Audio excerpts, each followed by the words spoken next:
الحمدللہ رب العالمین والصلاة والسلام علی سید المرسلین اما بعد فاعوذ باللہ من الشیطان الرجیم بسم اللہ الرحمن الرحیم۔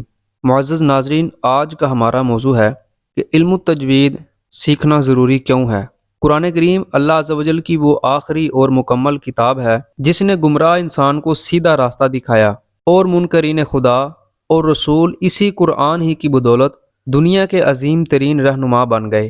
آج بھی جب کہ انسانیت پر گمراہی اور لا دینیت چھا رہی ہے، ضرورت ہے کہ قرآن کریم کو زیادہ سے زیادہ پڑھا اور سمجھا جائے تاکہ انسان اپنی زندگی کو قرآنی تعلیمات کی روشنی میں ایک اسلامی زندگی بنا سکے۔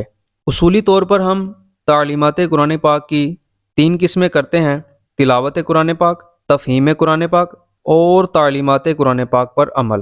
یہ تو ظاہر ہی ہے کہ جب تلاوت ہی نہیں کریں گے تو ہم اسے سمجھ کیسے سکتے ہیں، اور جب قرآن کریم کے معنی اور مطالب ہی نہیں سمجھے تو قرآن پر عمل کرنے کا تصور ہی پیدا نہیں ہوتا۔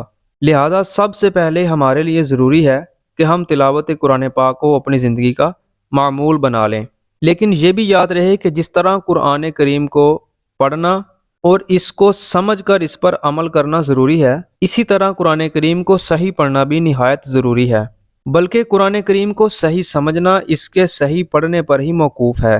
مثلا اللہ پاک نے قرآن مجید فرقان حمید میں ارشاد فرمایا، اور اکثر عوام جو ہے نماز کے اندر سورہ اخلاص کی تلاوت کرتے ہیں، تو اللہ پاک نے فرمایا قل هو اللہ احد۔ قل 2 نقطے والے کاف سے ہے، جس کے معنی ہے کہہ دو وہ اللہ ایک ہے۔ اور اگر ہم اس کو قل هو اللہ احد یعنی 2 نقطے والے کاف سے نہیں بلکہ کتاب والے کاف سے پڑھیں گے تو اس کے معنی بالکل الٹ ہو جائیں گے، یعنی کھا لو وہ اللہ ایک ہے، معاذ اللہ۔ اور اس قسم کی سنگین غلطیاں ہم اکثر کرتے ہیں، جس کی وجہ صرف یہی ہے کہ علم التجوید کی طرف توجہ نہیں دیتے۔ قرآن پاک کی محض تلاوت بھی ایک عبادت ہے۔ قرآن پاک کا صحیح تجوید کے ساتھ پڑھنا اگر قرآن کریم کو صحیح سمجھنے کا ذریعہ ہے تو مستقل ایک عبادت بھی ہے، جیسا کہ حدیث پاک میں ہے افضل العبادتی تلاوت القرآنی، یعنی عبادتوں میں افضل عبادت قرآن کی تلاوت ہے۔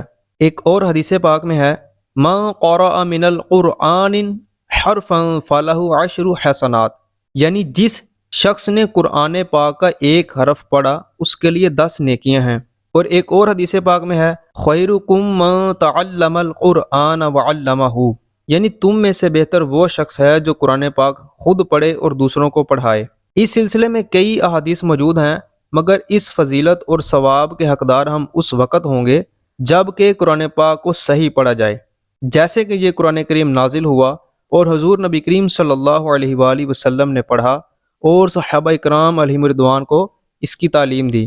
اگر ہم اس کے الٹ پڑھیں گے تو بجائے ثواب کے الٹا گناہ ہوگا، جیسا کہ حدیث پاک میں ہے رب قارئ للقرآن یلعنہ، بہت سے قرآن پڑھنے والے ایسے ہیں کہ الٹا قرآن ان پر لعنت کرتا ہے۔ ظاہر ہے کہ یہ وہی لوگ ہیں جو قرآن کریم کو صحیح نہیں پڑھتے یا قرآن پڑھ کر عمل نہیں کرتے۔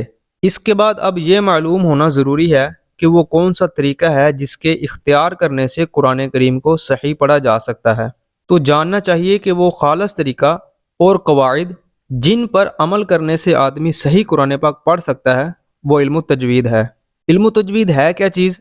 کسی بھی علم یا فن کو شروع کرنے سے پہلے اس کی تعریف، موضوع اور اس کی غرض و غایت، اور یہ کہ اس فن یا علم کا شرعی طور پر حاصل کرنے یا نہ کرنے کا کیا حکم ہے، یہ معلوم کرنا ضروری ہے۔ تجوید کا لغوی معنی ستھرا یا کھرا کرنا، اور اصطلاح قرآ میں حروف کو ان کے مخارج سے صفات لازمہ اور صفات عارضہ کے ساتھ ادا کرنے کو تجوید کہا جاتا ہے۔ علم التجوید کا موضوع حروف تہجی ہیں، اور علم التجوید کی غرض و غایت یہ ہے کہ قرآن کریم کو صحیح پڑھا جائے، اور علم التجوید کا شرعی طور پر ہر مسلمان مرد اور عورت پر حاصل کرنا فرض عین ہے، اور کتابی صورت میں یہ علم حاصل کرنا فرض کفایہ ہے۔ چنانچہ اللہ پاک نے قرآن مجید فرقان حمید میں ارشاد فرمایا الذین آتیناہم الکتاب یتلونہ حق تلاوتی، جن لوگوں کو ہم نے کتاب دی وہ اس طرح اس کی تلاوت کرتے ہیں جس طرح تلاوت کرنے کا حق ہے۔